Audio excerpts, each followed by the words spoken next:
Thank you for watching Weekend Prime and welcome back. Now, the year 2023 shook the core of religion, not only in Kenya, but the entire world after the Shakahola massacre.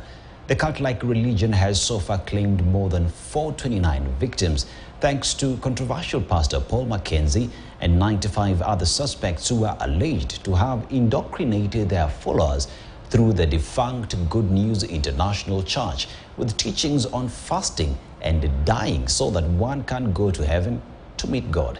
The 96 who have been in remand since April 15, 2023 are yet to be charged, and according to the Office of the Director of Public Prosecution, they will soon be charged with various offences, the gravest being murders. An ad hoc Senate committee was formed to probe the deaths, and several recommendations have so far been made. And as Tobias Chanji revisits the Shakahola massacre that also saw famous Pastor Ezekiel arrested, Kenyans are still waiting with bated breath to know the truth of what really transpired, even as stories on exhumation continue to fizzle out.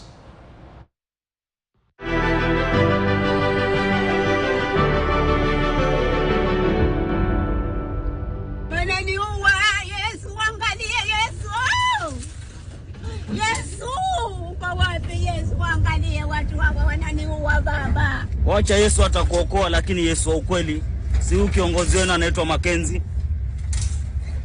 The sharp and loud cries of an old woman was ready to die of hunger because this was a straight ticket to go meet the Messiah in heaven. This according to her pastor Paul Mackenzie, he of the Good News International Church. Mackenzie's alleged indoctrination had put a quiet and lazy Shakahola village in Kilifi County to a global map.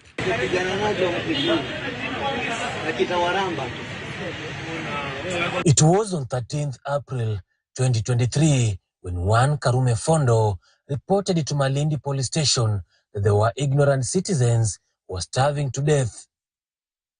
He further alleged that there was a mass shallow grave in an identified place at Shakahola Forest within Langobaya in Malindi sub-county, an account that was also corroborated by a herder we found on site.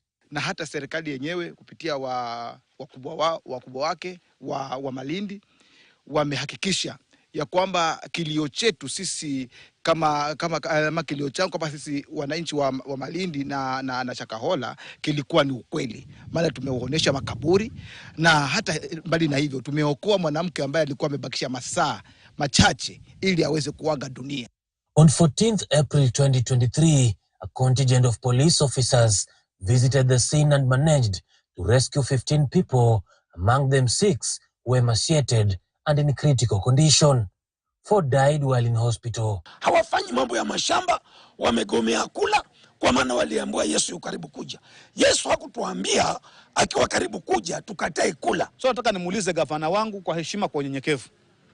Mheshimiwa, jitokeze, watu wako wanaisha kwa ajili ya huyu jamaa, kuwapa imani ambazo ni potofu. The information at hand is that there are more people who are believed to be in the bush, and we are still in the course of investigations to go and see, to verify. Exhumations, the forensic team has been able to exhume 11 bodies, and also we were able to collect 1 body from the forest. So today's total comes to 12. Former pastor Paul Mackenzie Nthenge radicalized his followers with a tough doctrine before folding his Good News International Church in 2019, insisting that he had completed the evangelism duties he was assigned by God.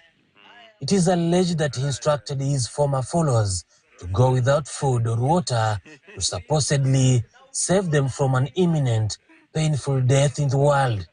This also enraged the political class. Pata zile tunaita aerial drones ama helicopter, zile ambazo zinakuja zinaweza kuruka chini kabisa, zikaweza kuona ni nini kinajiri pale chini, itakuwa afueni, kwa sababu tunasikia ya kwamba hawa wahalifu ama hawa ma-terrorists wako huko ndani na wanaendelea na hizo activities. Lazima tukue waangalifu zaidi, na hata wananchi wa hapa, nimeongea na vijana hapa waziri ambao Wengi wao pengine wengine walikuwa wanajua vitu vidogo vidogo, lakini hawakuweza kutoa. That so many people could walk away from their homes, stay away for so long, starve and die without anyone noticing or reporting something amiss, demands an urgent public inquiry.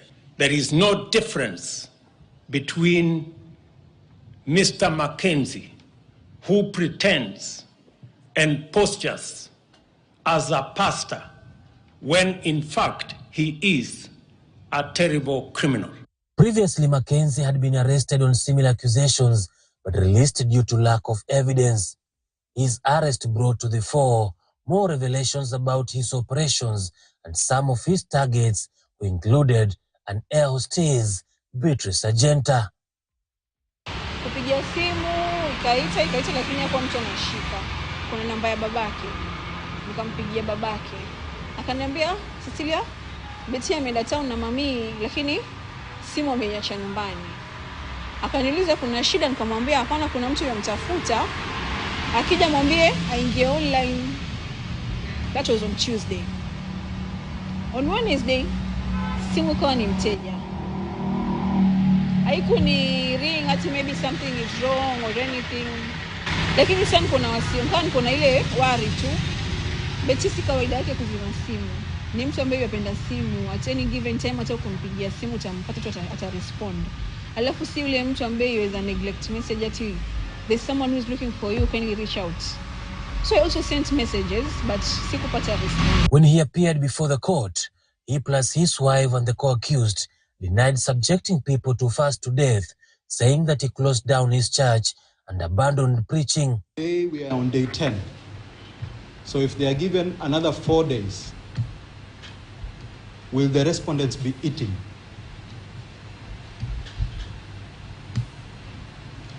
Your Honor, most likely they are not going to be eating.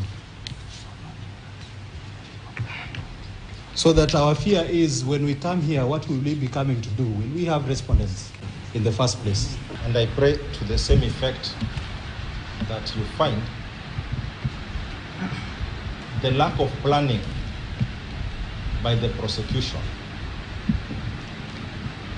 cannot be allowed to constitute an emergency on our side.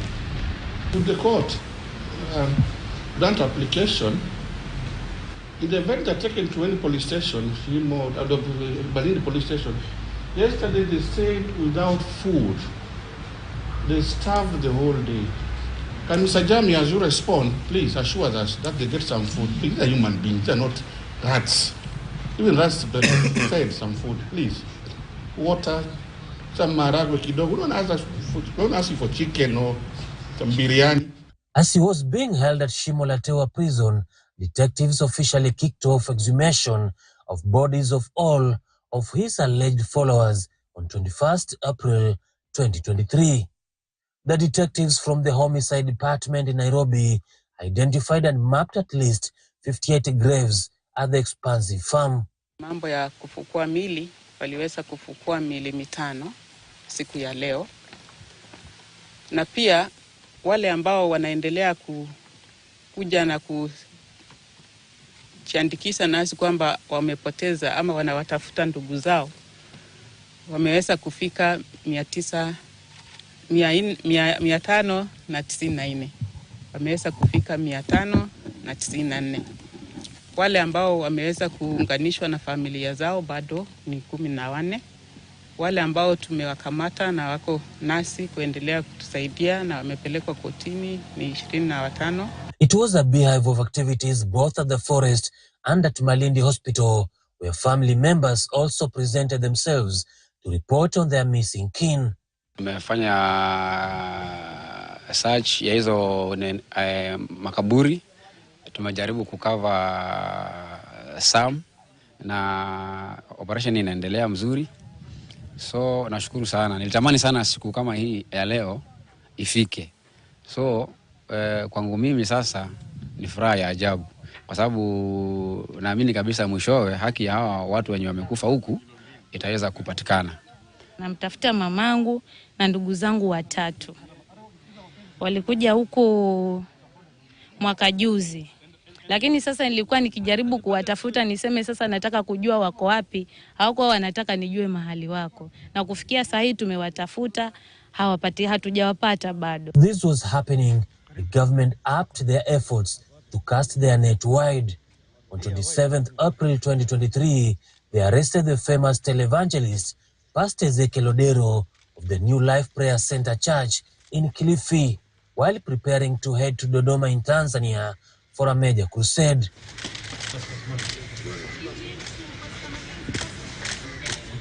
A battery of lawyers led by Danstan Omari flew into Mombasa the following day, trying to distance the pastor from the alleged 15 deaths that happened in his church. Back and forth between his lawyers and the state in the corridors of justice took all the headlines, although he was later absolved. To ask that you authorize a detention before trial and before a judge. That is, they're asking you to kind of suspend a right that is provided for and protected under the Bill of Rights. The right to liberty. Your Honor, we concede that a right to liberty can be interfered with if there is reason, and that is good reason. Kama kuu ya Mombasa imedhibitisha kwa mara ya mwisho na kwa kila Mkenya kujua kwamba kanisa la Pastor Ezekiel halitafungwa tena wala kuingiliwa na taratibu zake. Kumbuka tulikuwa tumepata zile order za dharura ambazo zilikuwa ni temporal mpaka leo. Kwa hivyo leo mahakama imeidhinisha kwamba kanisa limefunguliwa. The court has already made a decision on one of the prayers that we had asked for, and that is about the issue of the church. The state has agreed that the church is not closed. They are not going to interfere with anything to do with the activities of the church, including the prayers and the functions of the church that are going to go on this week until Sunday, when they call it Messiah Bwana. So on that issue, they have said the officers who will be present at that particular place will be there to provide security and nothing much more than that. On the other issues regarding the television, the court is also going to make a decision on it. We are not going to preempt, but I can say very clearly that the Communication Authority of Kenya did not present any person or did not bring any affidavit or any application or anything to rebut what we had said. On 1st May 2023, Interior Cabinet Secretary Kithure Kindiki officially launched the post-mortem exercise of the bodies that were exhumed at Shakahola bushes. We believe, other than the additional graves that we have evidence and we have data showing that there are more graves there, we also believe there are more people, more victims who are holed up in that forest. And our experience in the last 2-3 weeks has shown some of the victims are attempting to escape from both the Mackenzie land, the so-called Mackenzie land, and also from Chakama Ranch generally. And we have been able to intercept some of them and rescue them as they headed to other areas. On May 16th, the media and members of the C4 Society were banned from accessing the forest. This after dawn to dusk curfew was announced to give room for more exhumation. Incidentally, you are the ones who exposed the Shakahola.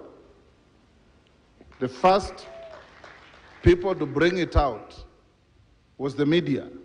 And I've called my friend, the Minister for Security, that please don't block the media from going to Shakahola. The opposition led by Raila Odinga was also turned away as they moved to the forest to unravel what had transpired and bashed the government for laxity.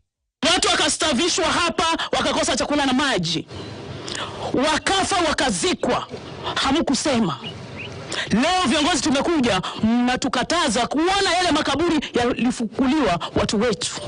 Ni nini mnaficha katika Shakahola? Mtu ambaye anaheshimika, mtu ambaye ana command watu wengi zaidi hapa ndani ya Kenya. Sielewi ni kwa sababu gani Baba Raila Amolo Odinga amekatazwa kuenda kuangalia kule katika pale ambapo mili imezikwa. Askari ambaye anahusika hapa anaongea kwa njia ambayo hakuna heshima hata kidogo. Hata anahusika, ana amri tusiingie. Nikamuuliza sheria gani hiyo? Unasema kuna sheria ambayo imewekwa ati hapa sasa imetangazwa ni mbali ambayo ni kuna hali ya hatari. Alafu nikamwambia basi piga simu kwa mkubwa wako. Yeye ni Inspector General au waziri. Yeye mwenyewe akatoroka. Meanwhile, on the other hand, detectives continued to net more suspects, and a total of 96 of them had been arrested, but formally not charged, as the prosecution continued to seek for more time to wind the investigations. A Senate probe committee on the massacre was also formed. The Tana River Senator Danson Mungatana-led committee met with the local religious organizations to investigate the role played by Mackenzie, his pastoral team, and the Kilifi County Security Committee in aiding and abetting the deaths of the church's followers. Ajaribu vile tutakavyoweza kujua ukweli wa mambo haya. Hawa watu waliokufa hawakufa bure. Kuna kitu ambacho kimefanyika hapa Kilifi, Shakahola, na tunataka kujua ukweli wa mambo ni wapi. The committee's mandate was to establish registration status of religious organizations and mitigation measures taken and regulations, if any, to manage and control religious entities. The committee also made recommendations that will prevent religious organizations from extreme indoctrination of their followers, including radicalization, spiritual and financial exploitation. We cannot let this thing go the way it is. The things cannot be the way they are. We cannot say that life must go on after the deaths of over 235 and still counting of our people. On 19th October 2023, the committee recommended that cult leader Mackenzie's teachings deleted from the internet by the Communication Authority. Kuna mochari, twende tukaangalie hiyo mochari. Kuna makaburi, twende tukaangalie makaburi. Tunataka kujua uhusiano na huyu ambaye tunamshuku ni namna gani, na tumeona hapa hata restaurant. Kwa hivyo mambo yale mengine tulikuwa tuambia watu waombe paka wafe hayapo hapa. According to Chief Government Pathologist Johansen Oduor, the level of deterioration of the bodies was proving a headache in determining the cause of death. On 10th November 2023, Mackenzie got a major blow on a separate case after Malindi Court found him guilty of broadcasting films and operating studio without Kenya Films Classification Board license to the public. We are aware that Your Honor is not bound by the report. The report is supposed to be used as a guide for Your Honor's exercising your discretion and applying the principles of sentencing. In light of the foregoing, in respect to count 2, I hereby sentence the accused person to 12 months imprisonment, while in respect to count 3, the accused person's explanation of not knowing the need for a license from the Film Classification Board, having obtained a broadcasting one, is a reasonable, though not entirely acceptable, as ignorance of the law is no defense, hence the resulting conviction. And in light of the same, I sentence the accused to 6 months imprisonment. The sentences shall run concurrently. Right of appeal, 14 days. According to the prosecution, victims are at various rescue centers. The 96 suspects are in custody, pending a ruling on the extension application, simultaneous with the review of the case files and decision to charge. The ODPP says all will be charged with the various offenses, the gravest being murder. Also the responsibility and duty of this court to ensure that their rights are not impeded upon. But as this continues, Kenyans are still waiting for answers, if not 2023, 2024. Tobias Chanji, KTN News, Malindi.